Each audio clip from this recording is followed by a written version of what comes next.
जी नमस्कार। मैं ललन पासवान बिहार में भागलपुर जिले के पीरपैंती से बीजेपी से विधायक और राष्ट्रव्यापी एक आंदोलन चला रहा हूँ लोकतंत्र की मजबूती के लिए। ऑर्गेनाइजेशन का नाम है इंडियन डेमोक्रेटिक यूनियन।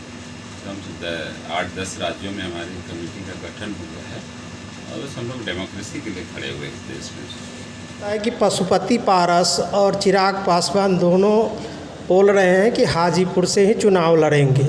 इसके बारे में आपका क्या कहना देखिए, है? अब कौन चुनाव लड़ेगा, कहाँ से लड़ेगा, ये तो एनडीए की कोर कमेटी तय करेगी। लेकिन हम फिर कहना चाहते हैं, लगातार हम 2 दिन से कह रहे हैं कि श्रद्धेय रामविलास पासवान जी के स्वाभाविक, व्यवहारिक और असल कोई उत्तराधिकारी है उनका, तो वो आदरणीय पशुपतिनाथ पारस जी। जानना चाहिए कि रामविलास जी के साथ कदम से कदम मिलाकर कोई संघर्ष किया है, बचपन से लेकर छात्र जीवन से लेकर उनके एमएलए बनने तक, वो पशुपतिनाथ पारस जी। 1977 में जब उनको अलौली विधानसभा, जहाँ पहली बार रामविलास जी विधायक बने, जब उनको छोड़ना पड़ा तो उनको लगा कि अलौली के लोगों ने हमें एक पहचान दिया है। हालांकि डीएसपी की नौकरी छोड़कर वो आए थे राजनीति में, उनके पिताजी गरीब थे और किसान थे, छोटे मोटे, काफ़ी नाराज थे। तो हम अलौली को ऐसे नहीं छोड़ सकते, अलौली को किसी योग्य आदमी के हाथ में देकर जाएंगे।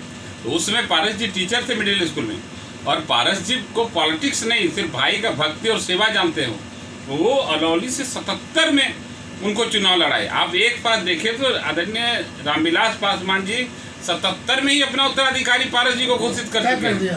और आप देखिए जब 2019 में, और जब वो थोड़ी उम्र हो गई और एनडीए ने तय किया कि रामविलास जी को राज्यसभा भेजेंगे, तो उनको लगा कि हाजीपुर का जो गर्ज है, हाजीपुर ने हमें जो Guinness book of the world record में हमको दर्ज कराया, तो हाजीपुर को किसके हाथ में दिया जाए।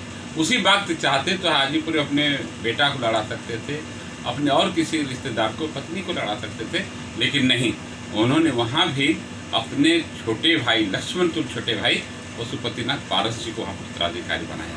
आज अगर उनके रामविलास जी के दिल में कोई बसता है ना, तो पशुपतिनाथ पारस जी बसते हैं। ये का बात जान जा रही है कि प्राइवेट लिमिटेड कंपनी नहीं है, ये राजनीति है।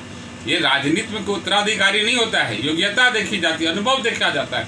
जो अनुभव, जो योग्यता पारस जी के पास है, जो गरीबी जो देखा है, जो उन्होंने संघर्ष देखा है, रामविलास जी के जो जब कुछ नहीं थे, जब वो फर्श पर थे, और फर्श पर का दिन भी पारस जी देखे हैं। जब रामविलास जी अर्श पर पहुंचे, दुनिया जानी Guinness book of the world record गए, तो पारस जी जानते हैं। रामविलास जी को पासवान साहब बनाने वाला अगर कोई व्यक्ति है, और बनाने वाला में सर्वप्रथम किसी व्यक्ति का योगदान, उनका नींव अगर कोई है, वो पशुपतिनाथ पारस जी। और आज हम ये कहते हैं, हमारे आदरणीय रामविलास पासवान जी हम लोगों के कुल गुरु हैं, पासवानों के कुल गुरु हैं। हम लोग उनको अपना कुल देवता मानते हैं। और आज अगर पासवान जी के विचारों को कोई लेकर आगे बढ़ सकता है, तो पारस जी बढ़ सकते हैं। आज अगर पासवानों का, दलितों का, वंचितों का, शोषितों का, उपेक्षितों का, बहुजनों का दर्द को कोई समझ सकता है, तो वो पशुपतिनाथ पारस जी समझ सकते हैं। अरे चिराग जी तो सोने का चम्मच लेकर पैदा हुए हैं, वो क्या जानेंगे दलितों का दर्द, क्या जानेंगे अछूत क्या होता है, छुआछूत क्या होता है, क्या जानेंगे दुसाधों से। जब इंसान तो दूर, धरती मिट्टी छूट जाती थी, बाकी के अनुसूचित जाति के लोग जब किसी को टच करते थे, स्पर्श करते थे, तब अछूत माने जाते थे।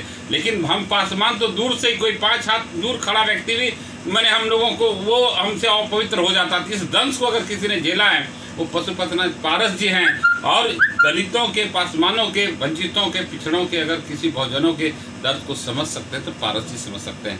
चिराग पासवान जी तो सोने का चम्मच लेकर पैदा। आज भी मैं कहता हूँ, आप लोग मीडिया से हैं, चिराग जी का क्राउड का फोटो निकाल के देखिए, क्राउड का वीडियो निकाल के देखिए, उनके साथ भीड़ में कौन रहता है, उनके साथ आपको दलित नहीं दिखेंगे। और इतना ही नहीं, चिराग जी खुद कहे कि मैं दलितों का नेता नहीं हूँ। उन्होंने खुद कह दिया है कि हम जो हैं बिहार फर्स्ट, बिहारी फर्स्ट।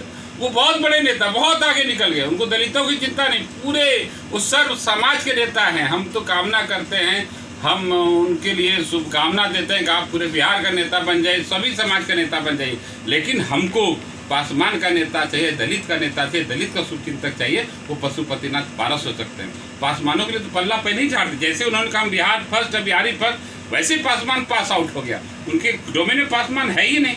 और वो तो हम कह रहे हैं ना कि रामविलास पासवान जी के लक्ष्मण तुल्य भाई पशुपतिनाथ पारस उनके स्वाभाविक उत्तराधिकारी।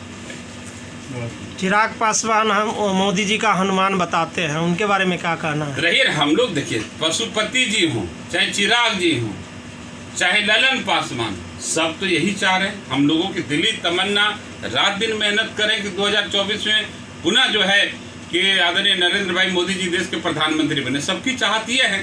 तो वो हनुमान है, हनुमान रहे, कोई एतराज नहीं है।